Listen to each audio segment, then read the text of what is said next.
Hi guys, my name is Kristinna. This is my first vlog. It is, what time is it? 9:47 on October 17th. I am crazy tired. You can see these dark circles. My makeup this morning is coming off. It was supposed to be waterproof and I'm just exhausted. Because my 1-year-old kept me awake and just didn't want to go to sleep. So one of the reasons I wanted to start a vlog is because, one, people are lazy, but I'm also lazy, so sometimes just hearing someone's story, especially one like mine, is a little bit easier when you listen to a video, so I just wanted to see how this went. I considered what I should wear before this video, and I was like, should I redo my makeup from this morning, or should I find a cute shirt? I didn't. One of the reasons why is because I want to be as real as possible about just the everyday going-ons of a cancer survivor. Today is pretty surreal for me. So this is not day one. This is day 365. And I'm just exhausted.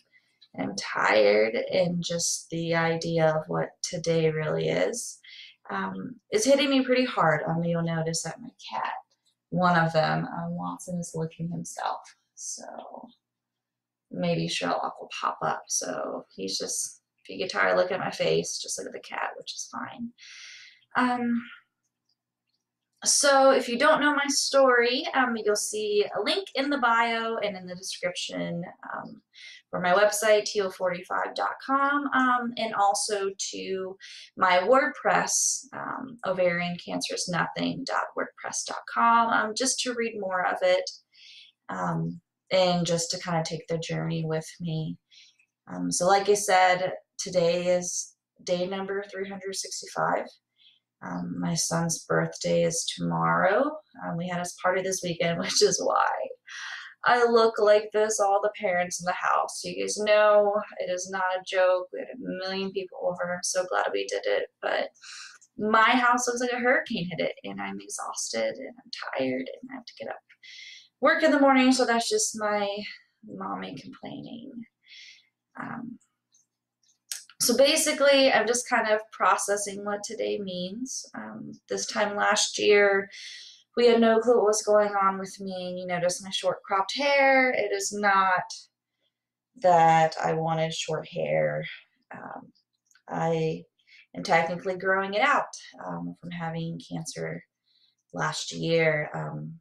So it was almost about this time. It was about 10 o'clock. We're sitting about 12 hours before my son would be born this time last year. And I don't know that I've really had the time to sit down and consider what I was doing last year, how big today really is, just because of work. I'm a teacher, I'm a high school teacher, so, looking at those essays, teaching 11th, 12th grade English, and, honestly, if I'm really just thinking about what I was trying to do this week, I was really just trying to distract myself. It's a lot going on, and sometimes I really just don't want to go back to that place. So basically, what happened last year, at this time I was sitting in a hospital bed on the 4th floor of Inova Fairfax in Virginia, was hooked up here. These are just cat marks. And here, 3 IVs in, and we had just been going through a time during the weekend trying to figure out what was wrong with me last year. Just to give a little bit of context, I had 0 family history in terms of ovarian cancer.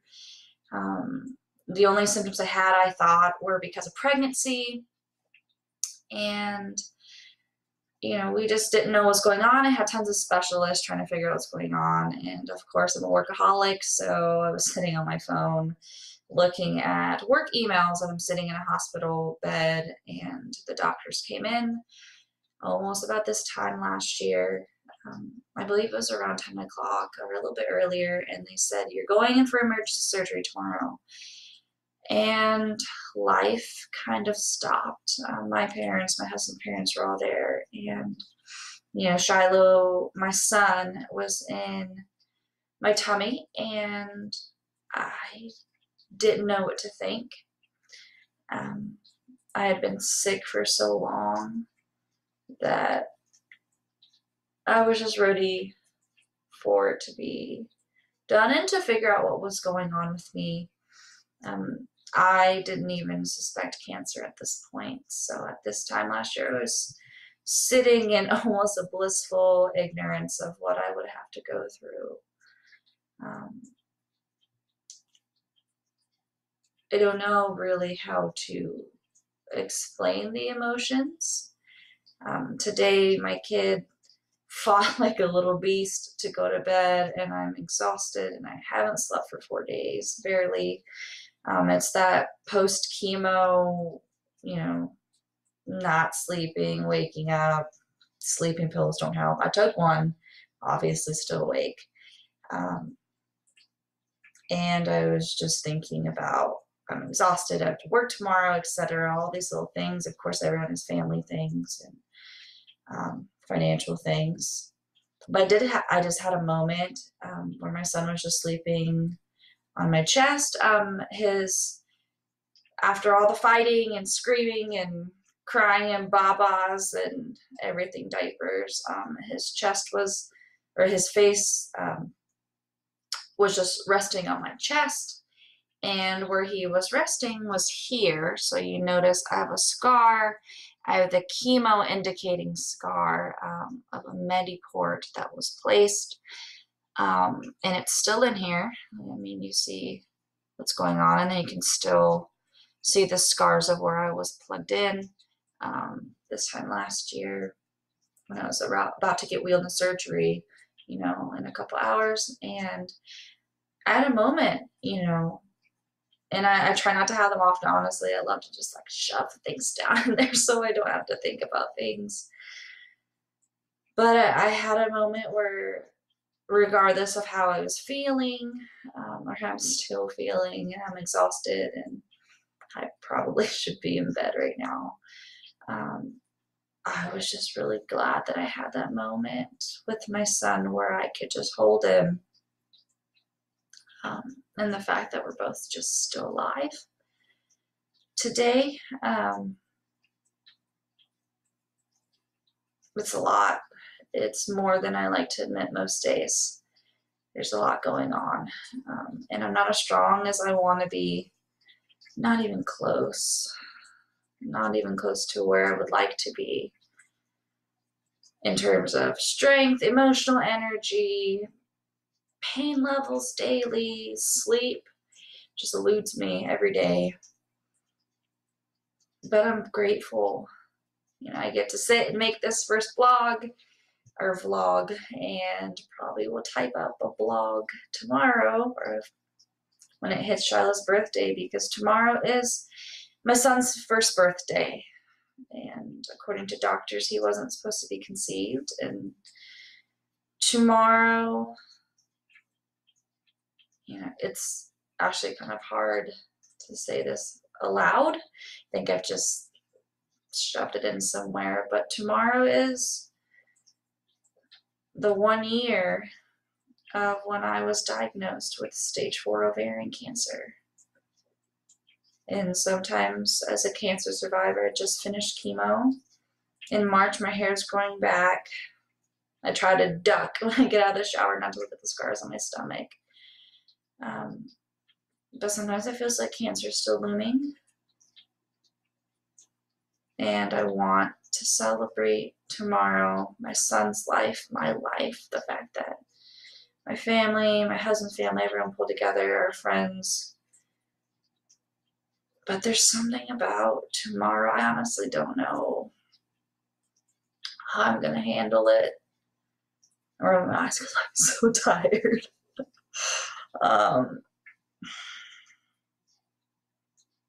I don't know. I mean, I got a call from the doctor a couple days ago saying that they're finally going to take this port out.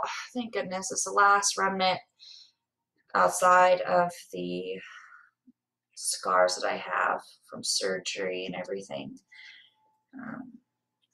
From debulking, surgery, getting the cancer out, C-section, all in one surgery. Like I said, links in the bio on the bottom for all of that. And I'll probably recant it at some point. But, you know, I don't know how to feel. You know, I'm grateful, that emotion I feel. But loss, that's a little bit harder. That's a little bit harder to process. Loss of a normal life, loss of peace some nights when I want to sleep. Not just I'm exhausted, I would love to sleep so I'm not cranky tomorrow, but peace that I'm not going to wake up tomorrow and something else has grown in my body that's trying to kill me. It's been a year. My mom braided my hair this time last year in the same kind of little ponytail. It was a French braid all the way down my hair. My hair was exceptionally long. And it was the same type of braid she tried to do the first grade. I remember. And I was not ready for what I was going to wake up to after surgery. I wasn't ready. I wasn't ready to wake up in the ICU and for them to tell me that I had stage 4 ovarian cancer, that they removed everything, all of my reproductive organs, all of that. And that my son was okay, which is wonderful. Processing never being able to have another child physically. The prospect of never working as a teacher again. The processing of not being here a year later. Processing becoming a statistic.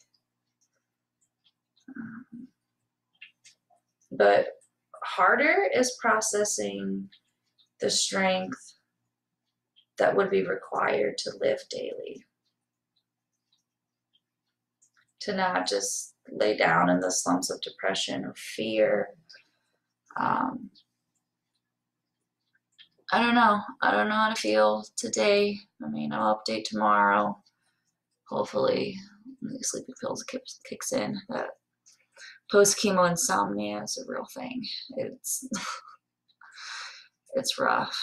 Tomorrow I'll celebrate my son's birthday with a small family gathering, and also on the back burners, celebrate being alive for a year when I wasn't supposed to be.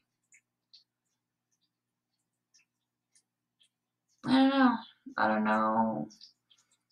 I guess I can't articulate what today's supposed to mean, what tomorrow's supposed to mean. I mean, I guess all I can say is that I'm grateful to be here, but every day walking away from cancer and chemo and surgery, I have to stop myself from stumbling as I go forward because I keep trying to look backward. So that's all I have for you guys today. You can watch my journey. I will keep vlogging. Hopefully I won't look as disheveled next time with the exhaustion. If you expected me to cry, it didn't happen. Sorry to disappoint. I'm sure those feelings, healthily or unhealthily, are shoved in somewhere. And eventually I will let them out and deal with them. Just honestly, I don't know that I can right now. So here goes for the first video, vlogs of now a 28-year-old ovarian cancer survivor. Was diagnosed with stage 4 clear cell epithelial ovarian cancer. And I'm still here, and I plan to stick around. See you guys. Catch up with me later.